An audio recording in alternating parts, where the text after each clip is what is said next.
Hey guys, it's time for another edition of the Retro Review. This is the episode where I take a look at past Coliseum home videos and tell you at the end if these are worth getting or not. Now, of course, Coliseum videos are out of print, and the only way that you can really find these tapes nowadays is through Amazon and eBay and maybe some tape traders, just to name a few. Hopefully these reviews will help you convince to either get the tape or not. Maybe just skip them all around. Now, I gotta ask you guys a question. What does this week's NFL and the voting that we just did have in common? Well, it ended in a tie. Yes, I know, the Green Bay Packers and the Minnesota Vikings ended in a tie. Well, the voting ended in a tie for this edition of the Retro Review. So, in the event of a tie, the final vote goes to me. So today, I'm going to be talking about a videotape that honestly, when this came up many months ago, I thought this one would have been voted right away, but it hadn't. And it had been there a while. So it's now going to get its turn to get reviewed. Today I am reviewing the British Bulldogs. Now this is a weird tape right off the bat, because every video that I have reviewed since I've started this, you've had the host, whoever it may be, the introduction, and the person goes match by match. So we have me and Gene Okerlund introduce the tape, talk about the British Bulldogs and, the accomplishments and some of the matches we'll see. But all of a sudden, after he's done with the introduction, the entire tape is basically narrated by Gorilla Monsoon and Luscious Johnny Valiant. Very, very bizarre. So, we start off with a tag team match, the British Bulldogs against the Iron Sheik and Nikolai Volkov. At this point in time, the Bulldogs have not won the tag team titles. Now, Nikolai Volkov sings the Russian national anthem, and there is trash being thrown from every which direction you can think of. It's like, think about this.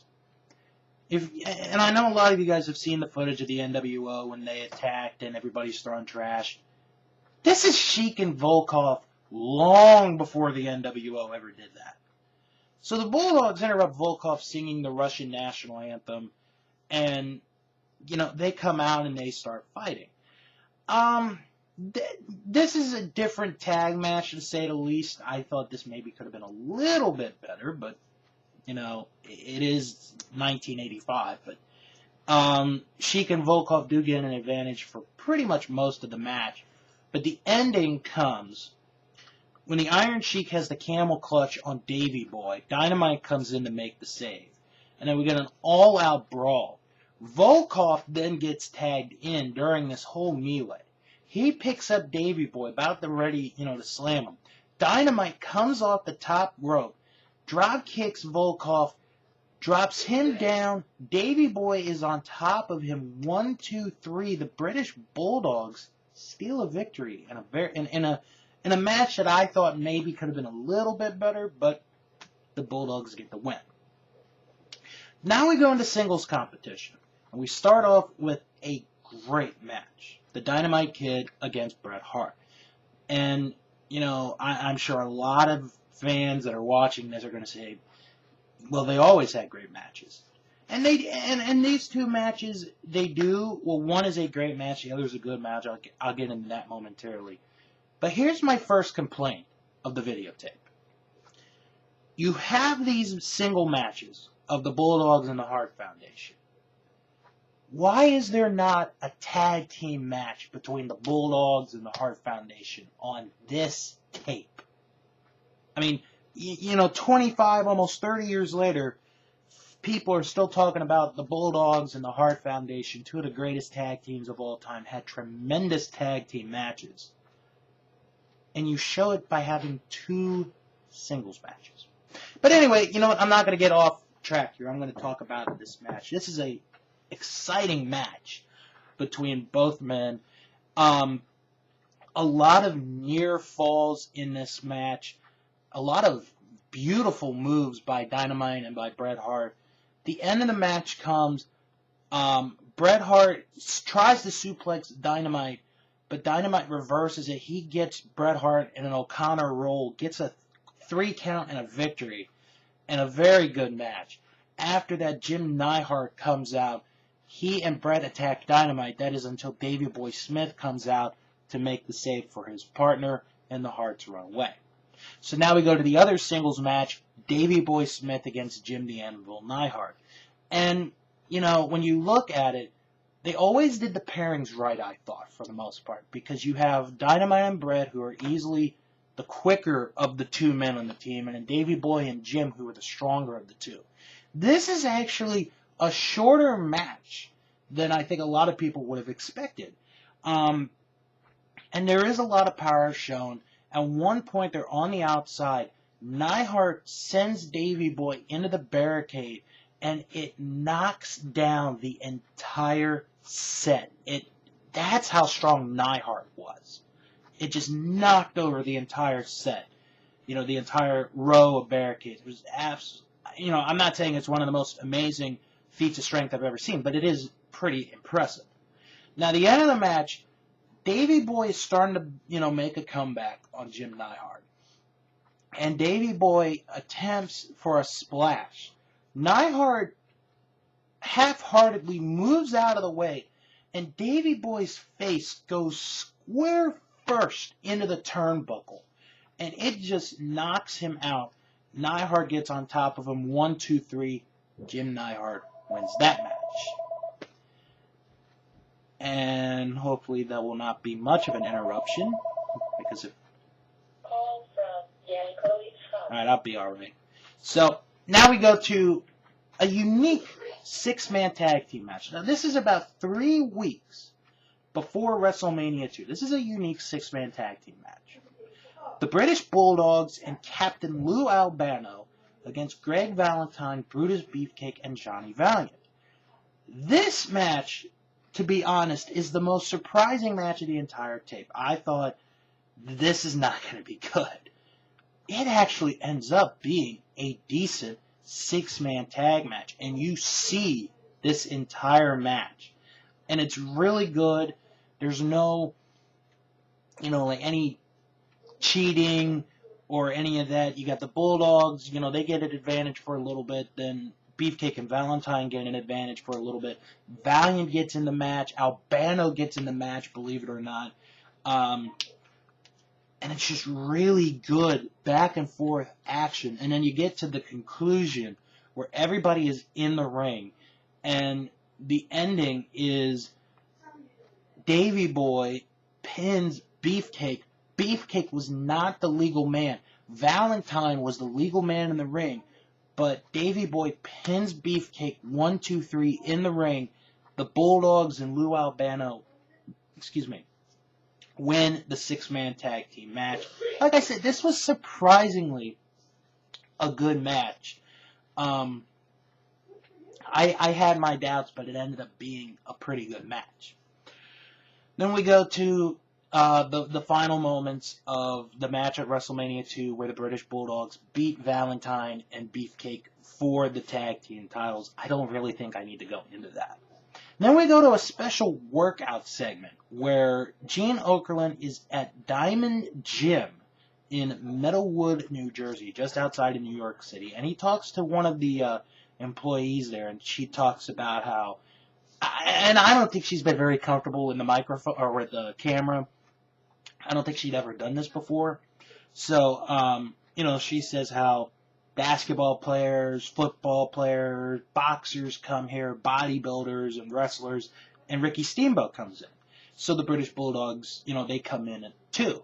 So we do get to see, you know, a couple of workouts, Davey Boy doing bench presses, Dynamite doing curl-ups with weights, and at one point, Mean Gene Okerlund gets distracted by a female who is working out, and he just leaves. It's typical Gene Okerlund, getting that little comedy spot in there. And it's just showing, the Bulldogs working out, and they say how they work out 2 hours a day, 7 days a week, and how, this exercise is for the upper body, this is for the upper, bicep, this is for the lower bicep, this and that. It's a good segment. It does show the Bulldogs working out in a gym, in an actual gym, and, showing how they train to defend the tag team titles. Speaking of the tag team titles, we see the Bulldogs make a title defense in this next match against Moondog, Spot, and Rex. Now this match, let's be honest. The Moondogs in '86 probably would not be tag team champions at all. But they give it a good try. They do. They just do. There's really not much to talk about. I mean, the Moondogs keep Davey Boy from tagging Dynamite a lot throughout this match. But it's the ending of the match that I just absolutely love. So, the referee is tied up with Davey Boy and one of the Moondogs in a corner. Referee's trying to break it up. The other Moondog is on the other side of where this is going on. Dynamite climbs the top rope in the corner where Davey Boy and one of the Moondogs are. Jumps, and it's almost 3/4 of the ring. I mean, it's very, very close to saying he jumped 3/4 of the ring to hit the other Moondog with a crossbody block. 1, 2, 3, the Bulldogs win, retain the titles. But you guys do have to see it. You have to see the match for the conclusion for Dynamite Kid's jump. Like I said, it's almost 3/4 of the ring. It's not exactly 3/4. It's almost 3/4 of the ring. So now we go back to the Bulldogs in singles competition. We start with Davey Boy Smith against Greg the Hammer Valentine. Now we get interesting commentary in this match, and I say that because Gorilla Monsoon says some quote that Clint Eastwood made, or had said in the movie. And Ernie Ladd, who's one of the commentators, asks Gorilla Monsoon, what do you think about Clint Eastwood being the mayor over in California? They don't say the town. I don't remember what town it was. I'm sure somebody does watching this. And Gorilla's like, oh, I think if he's given the opportunity, he's going to clean the town up. I think he's going to do great. So, yeah, thankfully this match is not all about Clint Eastwood. Now, early in the match, we see Davey Boy Smith do something very unique, very interesting. He, grabs Valentine by the legs. He puts one leg over, vines it, turns it around. Davey Boy Smith has Greg Valentine in the sharpshooter. I am not kidding. He has him in the sharpshooter. It's not the best looking version, but it's incredible that in 1986, some maybe 5 years before Bret Hart perfects that move, we see Davey Boy Smith doing it. And Valentine gets out. And then Davey Boy works on the thighs of Greg Valentine and the hamstrings of Valentine. And this is an okay match. I really like the ending. Because Valentine, towards the end, works on the leg of Davey Boy. Gets the figure 4 on, but Davey Boy gets out. Valentine tries to get the figure 4 on again. Davey Boy kicks him off. Valentine tries again. Davey Boy pushes him off this time. And in the end of the match, Davey Boy sends Valentine to the corner. Valentine actually stops himself, climbs the second rope, hits a forearm right on top of Davey Boy Smith. Pretty much knocks him out. 1, 2, 3. Greg Valentine beats Davey Boy Smith. Very, very interesting ending. A good ending, I thought, to this match. So now we see the other members of the teams, the Dynamite Kid against Brutus Beefcake. And Dynamite Kid, right off the bat is just off, he's just on fire. Guys, I'll tell you, Dynamite Kid has to be one of the fastest men that has ever set foot in the ring. He just has this incredible speed, especially when he hits you with a clothesline. It is just incredible to see, Dynamite Kid going that fast. And then Beefcake gets an advantage for a little while, and then Beefcake goes into his tights, and we think he hits Dynamite with, something illegal. We don't really know. It's only speculation from the commentators that Beefcake pulled something out. But at the end of the match, Beefcake tries to pull Dynamite into the ring, but Dynamite lands behind him, gets him in a quick O'Connor roll. 1, 2, 3. Dynamite Kid gets the win over Brutus Beefcake. After the match, Beefcake ties Dynamite up in the Tree of Woe. Whoa! And attacks him until Davey Boy comes out, makes the save for Dynamite. And Dynamite is a little bit hurt, but he does get the win. Then we go to the finale of this tape. A tag team match. This is a non-title match. The British Bulldogs against King Kong Bundy and Big John Studd. Now, this is a televised match. And surprisingly, the entire match, Bundy and Studd work on Davey Boy Smith. Dynamite comes in like 2 or 3 times to do double teams or to break up a pin, but that's really it. Studd and Bundy, they continue the double team, and then it just breaks out. The referee's trying to take control, but Studd pushes the referee down on the ring. Referee calls for the bell. He disqualifies Bundy and Studd, and then Bundy and Studd try to do the avalanche on Davey Boy, but Dynamite runs Bobby Heenan out, pulls Davey Boy out of the way. Bundy hits the turnbuckle, missing the avalanche. Bulldogs get the win by DQ, and then at the end, Bundy and Studd, they argue while Bobby Heenan tries to calm them down, and that is the end of the tape. Now, my thoughts on this tape. There are good matches on here. The 6-man tag, like I said, surprisingly is a good match. The 2 matches with the Hart Foundation, those are good matches, especially Dynamite and Bret Hart. Davey Boy and Greg Valentine, that's a really good match. Like I said, one of my big issues with this tape, and I know I'm bashing an almost 30-year tape, but you gotta listen to me on this. You have the British Bulldogs here. You have the Hart Foundation.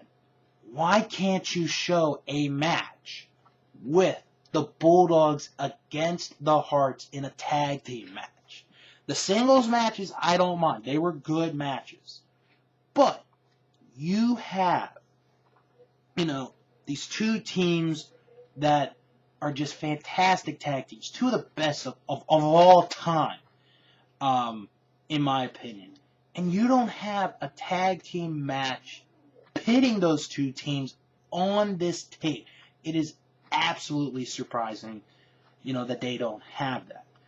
But what I liked about it is it does show, or most of the focus is on Davey Boy and Dynamite, be it tag team or singles matches.